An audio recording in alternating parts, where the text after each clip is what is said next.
Hello friends. स्वागत है आपका एग्जाम फ्लैश पर। आज हम बात करेंगे जनरेशन ऑफ कंप्यूटर। अगर आप ये वीडियो देख लेते हैं तो आपका जनरेशन ऑफ कंप्यूटर का टेंशन खत्म हो जाएगा। ये मेरी गारंटी भी है, खत्म हो जाएगा। हो सकता है आपको मेरी वॉइस थोड़ी अलग हो सकती है, लेकिन कंटेंट मस्त है। आप पूरे वीडियो जरूर देखिए और अपनी फीडबैक भी दीजिए कि किस तरह की कंटेंट है। चलिए शुरू करते हैं। फर्स्ट जनरेशन 1951 से 1958। प्रथम पीढ़ी का जो ड्यूरेशन है 1951 से 1958 तक। और इसके लॉजिक सर्किट जो है वैक्यूम ट्यूब है। ये एग्जाम में पूछते हैं वैक्यूम ट्यूब की जनरेशन के कंप्यूटर है। ये फर्स्ट जनरेशन के कंप्यूटर है। और इसके विशेषता क्या क्या है, और इन्हीं एक जो एग्जांपल है ये फर्स्ट जनरेशन का एग्जांपल भी है। जो इसका एब्रीविएशन है इन्हीं का इलेक्ट्रॉनिक इलेक्ट्रोन्यूमेरिक इंटीग्रेशन एंड कैलकुलेटर।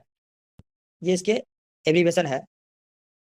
अब इसके साइज बहुत बड़े साइज के थे उस टाइम में, जो फर्स्ट जनरेशन का कंप्यूटर वैक्यूम ट्यूब। इसके पावर 1,17,000 वाट का पावर था। अब देख कितना पावर था। इसके वेट देख लीजिए आप। वेट इसके जो थे 28 टन, 28 टन के वेट थे फर्स्ट जनरेशन कंप्यूटर के।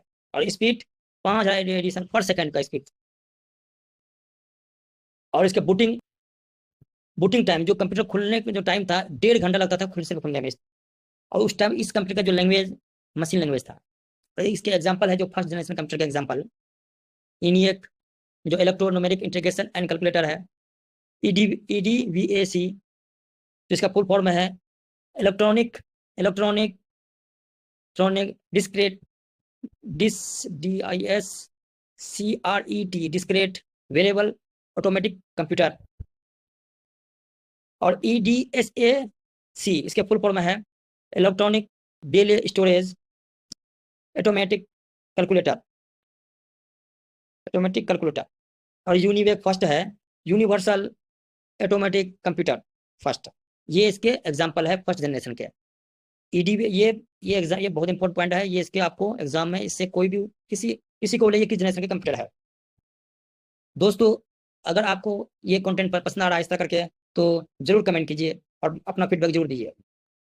अगर हो सके तो आप इसको सब्सक्राइब भी कर लीजिए। अगर इससे पहले वाला जो कंप्यूटर के जो टॉपिक मैंने हिस्ट्री एंड डेवलपमेंट कंप्यूटर के नहीं देखे हैं वो देख लीजिए, वो भी बहुत अच्छे कंटेंट है इसमें भी, जरूर देख लीजिए। अब सेकंड जनरेशन के पॉइंट है। और फर्स्ट जनरेशन में जितना मैंने बताया उतना ही, उससे बाहर क्वेश्चन नहीं आएगा। और इतने ही जो मेन पॉइंट है वही सब है उसमें। सेकंड जनरेशन का जो ड्यूरेशन है 1959 से लेकर 1964 तक। इसके लॉजिक सर्किट जो है ट्रांजिस्टर, ये पूछते हैं कि ट्रांजिस्टर किस जनरेशन का कंप्यूटर है।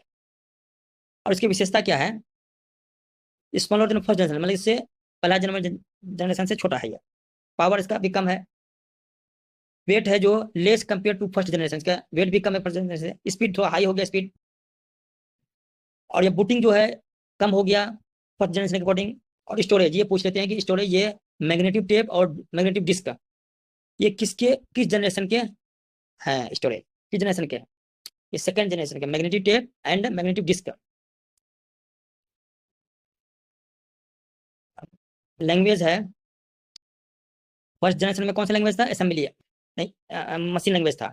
और सेकंड जनरेशन में असेंबली है plus high level language start हुआ, जिसमें 2 लैंग्वेज आया था जो कोबाल और फोर्ट्रन। ये इंपॉर्टेंट है क्योंकि इससे बहुत बार क्वेश्चन पूछ चुके हैं। जो फोर्ट्रन किस जनरेशन के ये है लैंग्वेज है, और ये कौन सी लैंग्वेज है? हाई लेवल लैंग्वेज है। और किस जनरेशन की लैंग्वेज है? ये सेकंड जनरेशन की लैंग्वेज है। और ये 2 कोबाल और फोर्ट्रन ये सेकंड जनरेशन की लैंग्वेज है।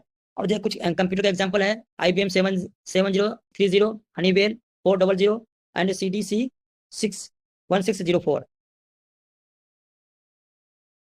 दोस्तों, अगर आपको पसंद आ रहा है तो लाइक एंड सब्सक्राइब जरूर कीजिए। और मेरे मेरे जितने अगर मेरे जितने भी वीडियो आपको दिखेंगे, सारे सबके कंटेंट आपको बहुत ही मस्त दिखेंगे, ये मेरी गारंटी है। अगर आप देखना चाहते हैं तो मेरे प्ले लिस्ट में चले जाइए, जरूर देखिए आप जाकर के। ड्यूरेशन है, अब थर्ड जनरेशन के कंप्यूटर आ गया। थर्ड जनरेशन के ड्यूरेशन है 1965 से 1970 तक। इसका लॉजिक सर्किट क्या है? Integrate circuit, IC short form में इंटीग्रेट सर्किट। अब इसके साइज क्या है? इक्वल टू डेस्कटॉप, यानी कि डेस्कटॉप के बराबर।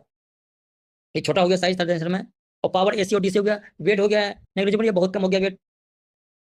और स्पीड हायर स्पीड है। और ये ऑपरेटिंग सिस्टम जो स्टार्ट हुआ यूजेज हुआ था, ये थर्ड जनरेशन में यूज ऑपरेटिंग सिस्टम।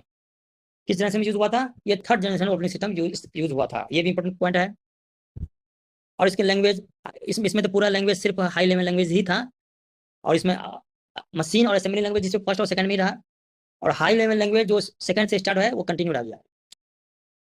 एग्जाम्पल, और इसका एग्जाम्पल ऑफ कंप्यूटर है IBM 360 है, IBM 370 है, सीरीज 66 है। ये थर्ड जनरेशन के। इसमें इंपॉर्टेंट क्या क्या है? इंटीग्रेटेड सर्किट ये इंपॉर्टेंट है, ड्यूरेशन ये इसके स्पीड, और यूज ऑपरेटिंग सिस्टम ये इंपॉर्टेंट है, और ये लैंग्वेज तो जो है ये इसमें था, और इसमें मेन पॉइंट यही इंपॉर्टेंट है। अब ये फोर्थ जनरेशन के कंप्यूटर जो है, ये फोर्थ जनरेशन के हैं। इसके ड्यूरेशन क्या है? 1971 से 1996 तक। इसके लॉजिक सर्किट जो है large scale integrated circuit, large scale integrated circuit. ये टाइप, ये इंपॉर्टेंट पॉइंट है। टाइप कौन सी है? ये माइक्रो कंप्यूटर विथ प्रोसेसर। ये टाइप कौन सी है? माइक्रो कंप्यूटर विथ प्रोसेसर, ये टाइप है। स्पीड क्या है? हायर स्पीड है।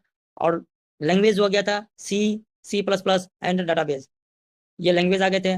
और एग्जाम्पल कंप्यूटर करे 1 करे 2 एप्पल 2, ये इसके एग्जाम्पल कंप्यूटर के हैं, कंप्यूटर के एग्जाम्पल है। उस वक्त कौन से लैंग्वेज थे कंप्यूटर थे? और फर्स्ट जनरेशन में, सेकंड जनरेशन में तो एडवांस से कंप्यूटर आ गया। और इसमें ये सारे पॉइंट आपको याद रखना है। दोस्तों अगर ये इस तरह का कंटेंट पसंद आ रहा है तो जरूर लाइक कीजिए, सब्सक्राइब कीजिए। और ये कंप्यूटर ये ऐसे टॉपिक है, ये हर वो एग्जाम के लिए इंपॉर्टेंट है, आपकी सब पढ़ सकते हैं इसको आप, चाहे लाइब्रेरी एग्जाम वाले, चाहे किसी भी कंपटीशन एग्जाम के लिए ये कंप्यूटर के टॉपिक आपको हर हर जगह मिल जाएंगे, इसलिए ये सबके लिए इंपॉर्टेंट है। और इस तरह कंटेंट आपको कहीं नहीं मिलेंगे। इस तरह पॉइंट जो पॉइंट मैंने लेकर आया हूँ। इसलिए अगर पसंद आ रहा है तो जरूर लाइक और सब्सक्राइब कीजिए, और अपना फीडबैक जरूर दीजिए। और इससे पहले वाले वीडियो जरूर देखिए जा करके। तो फिफ्थ जनरेशन का कंप्यूटर है, ये इसका ड्यूरेशन है 1997 से अभी तक चल रहा है ये। और इसके लॉजिक सर्किट का very large scale integrated circuit, very large scale integrated circuit है जो इसके, ये फिफ्थ जनरेशन के लॉजिक सर्किट है। और इसके टाइप कौन सी है? Micro computer with chip. उसमें क्या था? माइक्रो कंप्यूटर विथ प्रोसेसर या विथ चिप, ये डिफरेंट। चिप और प्रोसेसर को याद रखना, चिप और प्रोसेसर, इसी में कंफ्यूज हो जाते हैं बच्चे। और स्पीड, हाइयर स्पीड हो गया यहाँ पे। और फोकस आर्टिफिशियल इंटेलिजेंस AI पे फोकस हो गया। फोकस किस पर है? AI। दोस्तों अगर आपको ये कंटेंट पसंद आया है तो जरूर लाइक एंड सब्सक्राइब कीजिए। मिलते हैं अगले नेक्स्ट टॉपिक के साथ। अभी ये मेरे कंप्यूटर के ही टॉपिक चलेंगे, अभी चलेंगे 2-4-5 दिन तक, हर टॉपिक वाइज लेकर आएंगे हम। मिलते हैं नेक्स्ट टॉपिक के साथ। धन्यवाद।